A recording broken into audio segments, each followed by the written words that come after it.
The champagne flutes shattered against the marble floor before anyone at the table understood why Efeturi had thrown it. "You want to leave me?" Osayuki laughed, loud enough for the entire restaurant to hear, his voice dripping with the confidence of a man who had never once imagined the word no applied to him. "Then go. But first, beg. Get on your knees right here in front of my guests and beg me to keep you." The silence that followed was the kind that presses against the ears. 12 guests, wine glasses frozen halfway to lips, a waiter standing motionless by the kitchen door. Efeturi did not cry.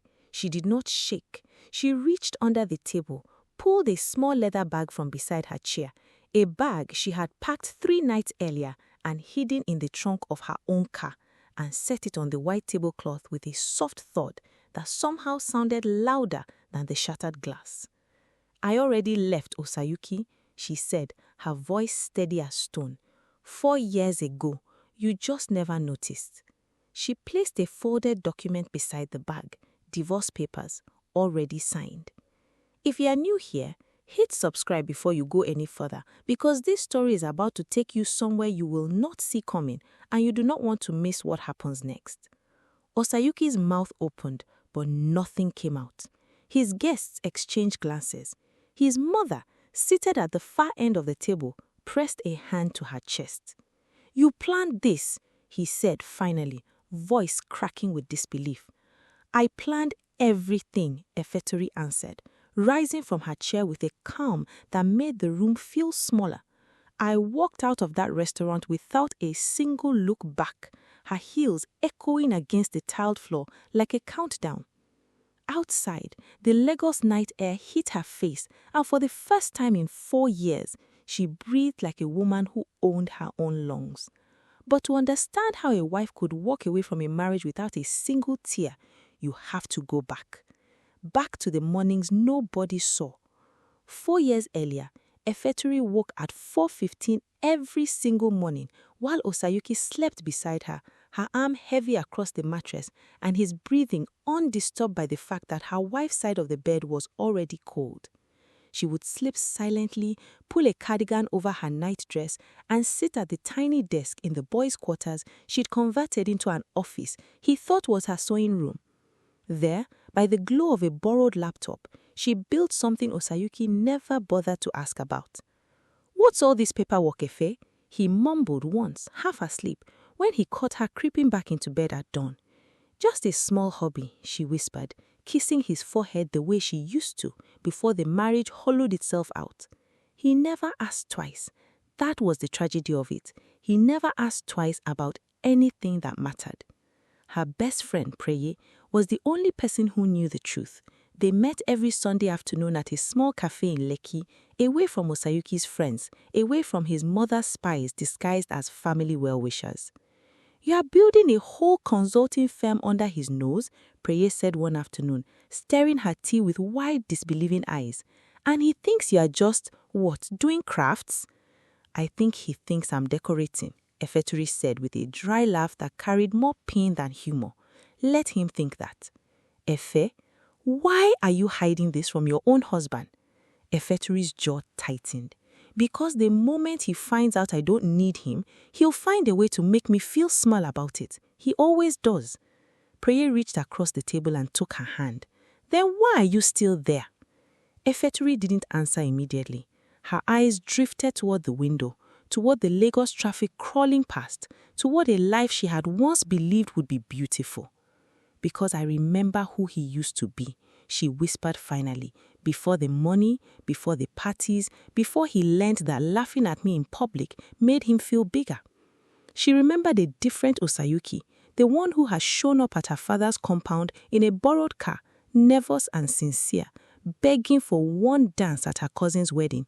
She remembered the night under the almond tree behind her family house, the air thick with harmattan dust and young promises, when he had cupped her face in both hands and kissed her like she was the only certainty in a world he didn't trust.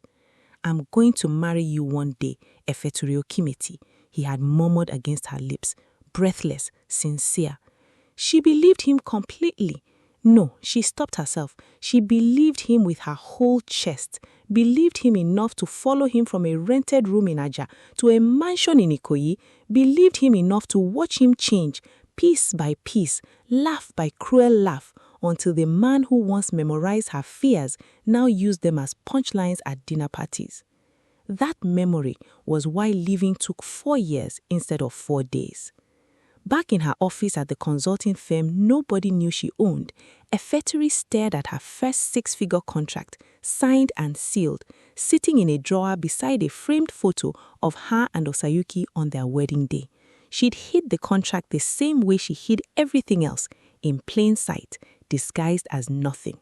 One day, Efeturi whispered to the empty office, echoing the promise he had made her under that almond tree, "I'm going to walk away from you. You won't even see it coming." She had no idea just how right she would be, or how spectacularly his empire would crumble the moment she finally did. If this story already has your heart racing, drop a comment right now telling me what you think Osayuki's next move is going to be. I read every single one of them. And don't forget to like this video so more people can find their way to this story. Because what happens next when Osayuki's business starts crumbling exactly as his marriage did, and he realizes the wife he mocked in public built an empire he never even suspected existed, is only the beginning of his unraveling. The first crack in Osayuki's empire appeared on a Tuesday morning, disguised as nothing more than a delayed shipment. "It's a customs issue," he told his business partner Folarin, waving a hand dismissively across the boardroom table. "These things happen. We'll sort it by Thursday." Thursday came and went. So did the client, a British logistics firm that had been Osayuki's biggest contract for 3 years running. They didn't call to complain. They simply stopped calling at all, and their account manager sent a 2-line email, cold and final, thanking his company for the partnership thus far. "That's the second client this month," Folarin said, sliding into the seat across from Osayuki, his voice careful in the way men speak when they are testing whether a friend will explode. "Then answer them," Osayuki snapped. "Tell them it's temporary. Tell them the market is difficult right now. Tell them whatever keeps them working." "Osayuki, 3 of our drivers resigned last week. Our accountant flagged a shortfall in the Q3 numbers you haven't looked at. This isn't the market. This is us." Osayuki stood so fast that his chair scraped against the floor. "Are you saying I'm the problem?" Folarin didn't answer. He didn't have to. The silence in the room said everything his mouth wouldn't. At home, alone in the mansion that had once echoed with Efeturi's footsteps, Osayuki poured himself a whiskey he didn't taste and stared at the framed photo of their wedding day, still hanging crooked on the wall where he hadn't bothered to fix it. He remembered, unbidden, a dinner from 2 years earlier, a memory he'd buried under pride, now clawing its way back up.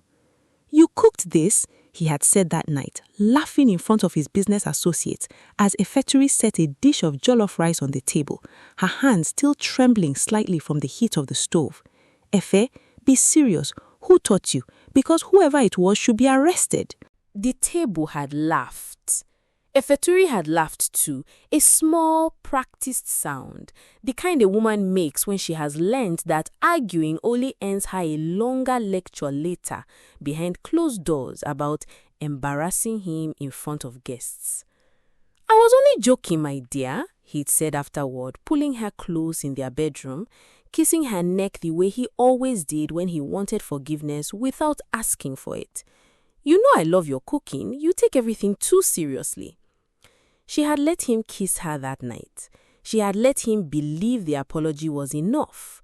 But something in her chest had quietly closed a door that never opened again, a small cumulative death that he never once noticed because he was too busy admiring his own reflection in her silence. There had been dozens of moments like that. The joke about her body at his cousin's christening, the comment about her small brain for business when she'd once tried to suggest an idea for his company, the way he'd introduce her at parties as "my wife, she doesn't really do much," always with a laugh, always dismissed as harmless, always leaving a bruise no one else could see. I stopped loving him somewhere between the jokes and the apologies, Efeturi had told Prey months before the restaurant scene, staring into her tea with the flat calm of a woman who had already grieved a marriage that hadn't ended yet. Does he know? Prey had asked. He doesn't even know I'm gone, Efeturi said. He thinks I'm still there because my body is still there. He never learned to look for the rest of me. Now, months after the restaurant, Osayuki sat alone with that whiskey, finally understanding what Prey had understood all along, that he had lost his wife long before she ever packed that bag. His phone buzzed, a text from his mother. Have you spoken to Efeturi? This shame is too much for this family. He didn't answer her. Instead, he scrolled to Efeturi's contact, his thumb hovering over the call button for a long, humiliating minute before he pressed it. She answered on the fourth ring. Osayuki? Efe? His voice cracked, and he hated himself for it. The company is struggling. Folarin says we might lose the Whitmore contract too. I don't know what's happening. I'm sorry to hear that, she said. And the terrifying thing was that she meant it, not with warmth, but with the flat honesty of someone speaking to a stranger's misfortune. I hope you sort it out. That's it? After everything, that's all you have to say to me? What do you want me to say, Osayuki? Her voice remained calm, unshaken, the same calm that had unsettled the entire restaurant months earlier. You spent years telling me I didn't matter. Now you want me to matter to you? I didn't mean any of it, and for the first time, real fear crept into his voice. Not performance, not the practiced charm he used to talk his way out of every argument, but genuine cornered fear. I believe you are scared, Efeturi said, softly. I don't believe you are sorry. Not yet. The line went dead before he could respond. He stared at the phone in his hand, the silence of the mansion pressing in around him like something alive. And for the first time in his life, Osayuki Digbo understood what it felt like to lose control of something he'd never bothered to hold on to in the first place. If you're feeling every bit of this tension right now, comment below and tell me, has anyone in your life mistaken your silence for surrender the way Osayuki did? I want to hear your stories. And if you haven't already, tap that like button because this is only the middle of the storm. The truth about exactly how big Efeturi's empire really became is coming next, and it's bigger than he ever imagined. Desperate and unraveling, Osayuki did the one thing his pride had never allowed him to do before. He picked up the phone and called a private investigator named Tamuno, determined to find out exactly who his wife had become while he wasn't looking. Tamuno walked fast. 3 days after Osayuki hired him, the investigator sat across from him in the dim study of the mansion, a manila folder resting between them like a bomb waiting to go off. Before I show you this, Tamuno said, his voice low and measured, I want to prepare you. What's inside isn't what you're expecting. Just show me, Osayuki said, jaw tight. Tamuno slid the folder across the desk. Osayuki opened it and felt the floor tilt beneath him. Photographs, documents, bank statements, a registration certificate for a consulting firm called Okiemite Strategic Solutions, founded 4 years, the same year he started calling her hobby the sewing room. Client contracts with logos he recognized from his own industry circles, a lease agreement for a 2-bedroom apartment in Victoria Island paid in full, 6 months in advance, in her name alone. A photograph of Efeturi at a business summit standing on a stage, a microphone in her hand, an audience of hundreds hanging on her words under a banner that read, Women Reshaping Enterprise in West Africa. She's not struggling, Tamuno said, watching Osayuki's face carefully. She's thriving. She has 11 employees. Her firm posted a profit last year that rivals your own. She's been building this the entire time you two were married. Osayuki's hands shook as he turned the pages, each one another blow, another piece of a life he had shared a bed with for years and somehow never seen. How is this possible? I would have noticed. I would have known. With respect, Tamuno said, closing the folder gently. You didn't know because you never looked. She wasn't hiding in shadows. She was hiding in plain sight, doing exactly what you assumed she couldn't do. That night, Osayuki sat alone with the folder open across his lap, staring at the photograph of Efeturi on that stage, radiant, confident, a version of his wife he had never once bothered to see because he'd already decided years ago exactly who she was allowed to be. Something inside his chest cracked open, and for the first time, it wasn't anger that filled the space, it was grief. He called her the next morning and asked for one final meeting. To his surprise, she agreed. They met at her office, not his territory, not neutral ground, hers. He stepped off the elevator into a bright, modern space with her name etched in gold letters across frosted glass, and the sight of it nearly broke something in him. She rose from behind her desk in a tailored blazer, composed, unreadable, nothing like the woman who used to shrink herself smaller at his dinner table. "You look well," he said, his voice unsteady. "I am well," she replied, gesturing for him to sit. He didn't sit. Instead, he stood in the middle of her office, hands trembling at his sides, and let 4 years of buried apologies spill out of him all at once. "I saw everything, Efe. The company, the summit, the apartment. I saw all of it, and I don't understand how I missed a person building an entire world beside me. I was cruel to you. I made you small in front of people because it made me feel big, and I told myself it was harmless because you always smiled through it. I was wrong. I was so wrong, and I want to fix this. I want us to try again. I'll change. I promise you, I'll change everything about how I..." "Efe." Her voice cut through his spiral, gentle but final. "Sit down." He sat. "I believe you are sorry," she said, folding her hands on the desk between them. "I even believe somewhere underneath all your fear that you love me in whatever way you are capable of loving someone. But I didn't leave you because I doubted your feelings. I left because I stopped believing they were ever going to change how you treated me. They will, I swear to you, they will." "Maybe," softly, she said, "but I'm not willing to gamble the rest of my life finding out. I already gave you the version of myself that hoped. That woman doesn't live in me anymore.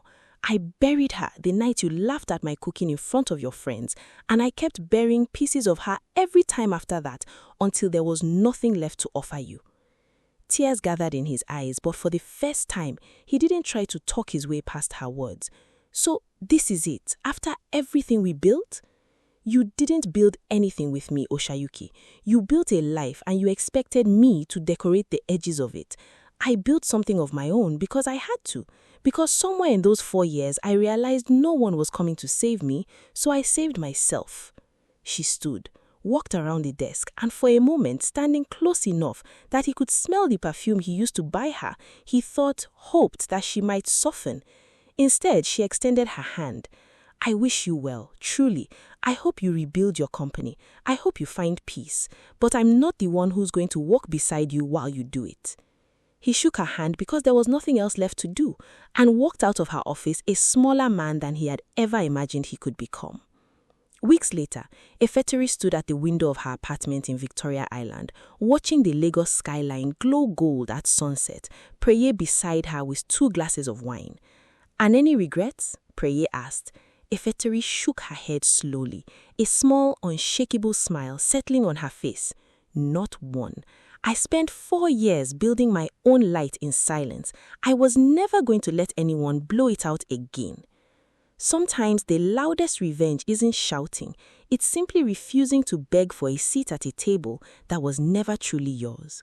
Once the first domino falls, nothing after it is optional. If this story moved you, smash that like button, subscribe so you never miss the next one, and drop a comment below telling me where in the world you are watching from tonight. I read every single comment and I can't wait to hear from you.